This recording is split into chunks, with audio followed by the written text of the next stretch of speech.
Hello students, welcome to my channel. तो student, जैसा कि आप लोगों का जो एग्जाम है 2023-24 का वो सभी यूनिवर्सिटी में स्टार्ट हो गया है और BA first semester English literature की जो क्लास है वो मैंने पूरी कंप्लीट करवा दी है और लगातार मैं मॉडल पेपर की वीडियोस अपलोड कर रही हूँ और जो भी शॉर्ट क्वेश्चन आंसर आपके एग्जाम में पूछे जाते हैं उन पर भी लगातार मैं वीडियोज अपलोड कर रही हूँ, तो आप उनके थ्रू अपने एग्जाम को अच्छी तैयारी कर सकते हैं। देखिए, मुझे लगातार कमेंट आ रहे हैं कि मैम आप लॉन्ग पर भी वीडियोस बना दीजिए कि किस तरह के लॉन्ग क्वेश्चन एग्जाम में पूछे जाएंगे। तो मुझे इस तरह के लगातार स्टूडेंट्स के कमेंट्स आ रहे हैं, तो इसलिए ये एक रिक्वेस्टेड वीडियो है। बहुत ज़्यादा बच्चों ने इस पर रिक्वेस्ट की है, तो आज की वीडियो में मैं आपको बस 18 ऐसे लॉन्ग क्वेश्चन बताने वाली हूँ जो आपके एग्जाम में 100% आएंगे ही आएंगे। तो चलिए वीडियो शुरू करते हैं और आपके उन लॉन्ग क्वेश्चंस को देखते हैं जो आपके एग्जाम में आएंगे। चलिए शुरू करते हैं। देखिए, आपका क्वेश्चन नंबर 1 है, write a summary of the essay of studies written by Francis Bacon. अब देखिए, आपके सिलेबस में एक एसे है ऑफ स्टडीज जिसके राइटर है फ्रांसिस बेकन। तो ये क्वेश्चन बहुत इंपॉर्टेंट है और अक्सर आपके लॉन्ग में पूछता है जिसमें आपको आंसर 500 वर्ड्स में देने होते हैं। तो इसकी समरी पूछता है और इसकी समरी मैंने करवा दी है, तो आपको इसका आंसर मेरे चैनल पर मिल जाएगा। मैं आपको डिस्क्रिप्शन बॉक्स में एक प्लेलिस्ट की लिंक दूंगी, उसमें आपको इसका आंसर मिल जाएगा। आ जाइए क्वेश्चन नंबर 2। क्वेश्चन नंबर 2 भी उतना ही इम्पोर्टेंट है, write a notes on Addison as an essayist. देखिए, जोसेफ एडिशन इनका ये पूछते हैं एग्जाम में जरूर कि ये एक एसेइस्ट के रूप में कैसे हैं, तो इस पर एक नोट लिखिए, तो इसको भी तैयार कीजिएगा। इसका आंसर भी मेरे चैनल पर अपलोड है, मैंने करवा दिया है। क्वेश्चन नंबर 3 है, discuss Lamb as an autobiographical essayist. तो देखिए, चार्ल्स लैम का एक एसे है आपके सिलेबस में, ड्रीम चिल्ड्रेन। तो चार्ल्स लैम जो है अक्सर इन पर पूछता है। देखिए, इस पर ना लॉन्ग में आपके ना इसी तरह से प्रश्न पूछ देता है। जो भी राइटर है ना, एक एसेइस्ट के रूप में या प्रोज राइटर के रूप में कैसे हैं वैसे ही पूछेगा। तो अगर आपसे पूछ दे discuss Lamb as an autobiographical essayist, या फिर यही क्वेश्चन आपसे इस तरह भी पूछ सकता है कि write a note on Lamb as an essayist. Question चाहे जैसे भी पूछे, आपका आंसर वही होगा। तो इस क्वेश्चन का आंसर भी मेरे चैनल पर अपलोड है, तो डिस्क्रिप्शन बॉक्स में जो लिंक मैं आपको दूंगी उस लिंक में आपको सभी क्वेश्चन के आंसर मिल जाएंगे। क्वेश्चन नंबर 4 देखिए, write a note on A G Gardiner as an essayist. A G Gardiner बार बार पूछे जाते हैं, ये प्रश्न लगातार कई बार परीक्षा में पूछा गया है और आपसे भी पूछ सकता है। देखिए, एजी गार्डिनर ये भी आपके सिलेबस में इनका एक एसे है ऑन स्माइल्स। तो एजी गार्डिनर पूछते हैं जरूर कि ये एक एसेइस्ट के रूप में कैसे हैं, इस पर नोट लिखिए। तो इस पर भी इस क्वेश्चन का आंसर भी मैंने करवा दिया है। तो लगभग आपके जो भी लॉन्ग क्वेश्चन है सब कुछ मैंने करवा दिया है।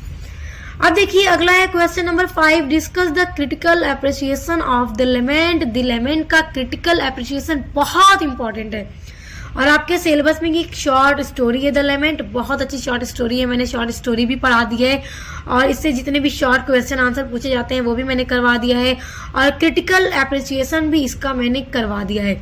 तो आप लोग जरूर तैयार कीजिएगा आप शॉर्ट स्टोरी का क्रिटिकल एप्रिसिएशन। नेक्स्ट क्वेश्चन देखिए, क्वेश्चन नंबर 6 है, discuss the theme of the short story the last leaf. देखिए, आपके सिलेबस में जो the last leaf short story है उसका थीम बहुत इंपॉर्टेंट है और एग्जाम में पूछता है।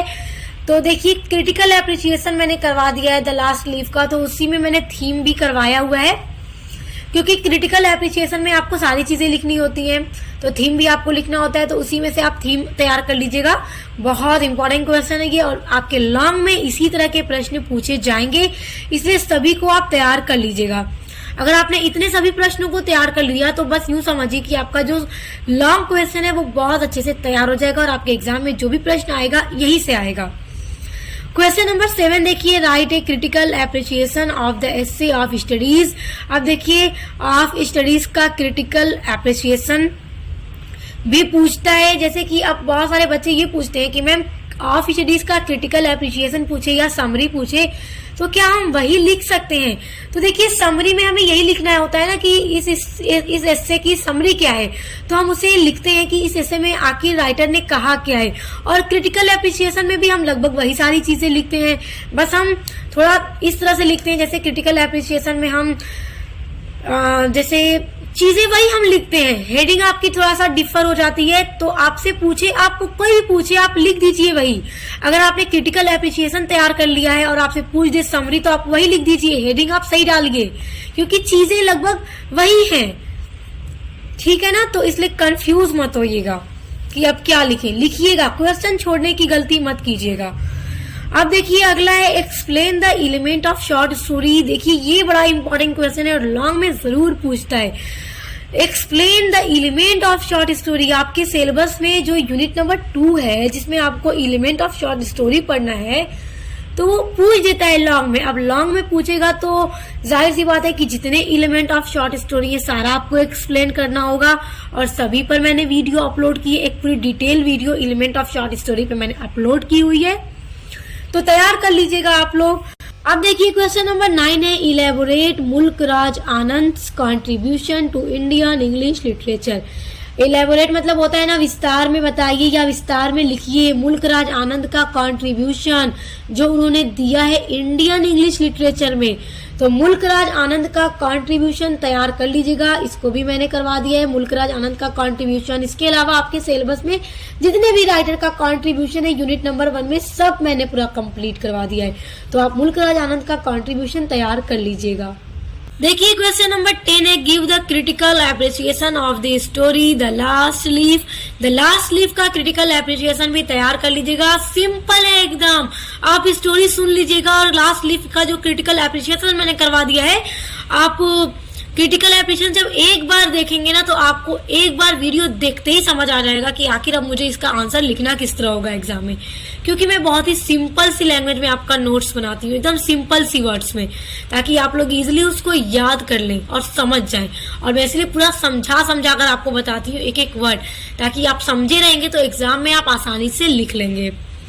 अब देखिए अगला है क्वेश्चन नंबर 11 है write an essay on Indian women writing. देखिए इंडियन वुमेन राइटिंग पर एक एस्से लिखिए, तो ये बड़ा महत्वपूर्ण है और लॉन्ग में कई बार पूछा गया है ये प्रश्न, इसलिए आप इसको भी देख लीजिएगा। अगला क्वेश्चन है summarise in your own words Anita Desai games at Twilight.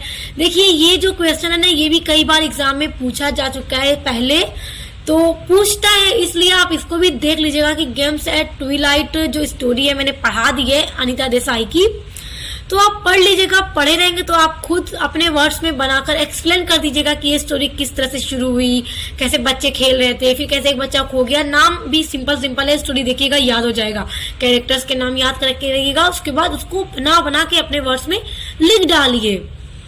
अब देखिए अगला है क्वेश्चन नंबर 13 है draw a character sketch of Chandu. देखिए चंदू का कैरेक्टर स्केच बहुत इंपॉर्टेंट है और ये सेक्शन बी में भी आपसे पूछ सकता है, सेक्शन सी में भी पूछ सकता है, तो इसलिए तैयार कर लीजिएगा। मैंने कैरेक्टर स्केच ऑफ चंदू को भी करवा दिया है। अब देखिए अगला है elaborate Rabindranath Tagore contribution Indian English literature. अब देखिए रविन्द्रनाथ टैगोर का कॉन्ट्रीब्यूशन भी बहुत इंपॉर्टेंट है, इसलिए इसको तैयार कीजिएगा। कॉन्ट्रीब्यूशन एग्जाम में एकदम जरूर आएगा, एकदम अच्छे से तैयार कर लीजिएगा और सभी पर वीडियोज अपलोडेड है। अगला देखिए write a note on power point presentation most important question, top level का ये क्वेश्चन है और ये आपके बी सेक्शन बी या सेक्शन सी में आपके पेपर में पूछेगा ही पूछेगा।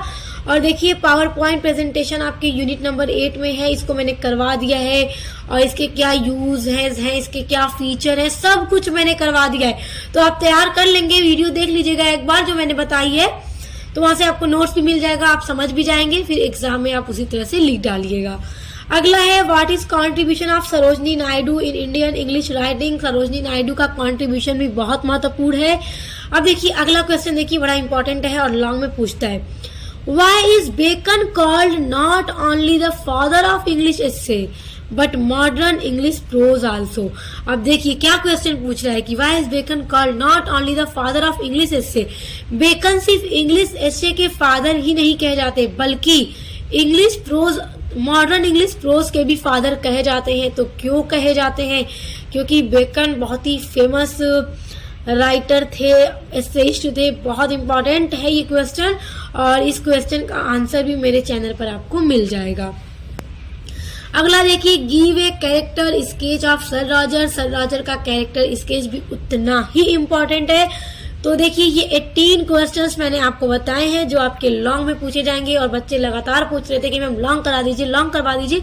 तो अब देखिए बता दिया मैंने आपको, और आपको किसी के आंसर के लिए भी परेशान होने की जरूरत नहीं है कि अब हम इनके आंसर को कहाँ ढूंढे। सब कुछ मैंने करवा दिया है। आप लोग एक बार डिस्क्रिप्शन बॉक्स में दी गई प्लेलिस्ट की लिंक में जाइए और वहां से अपने सभी आंसर को तैयार कर लीजिए, क्योंकि लॉन्ग में यही क्वेश्चंस आपको दिए जाएंगे। तो अच्छे से तैयारी कीजिए। Best of luck. अब मिलते हैं नेक्स्ट वीडियो के साथ।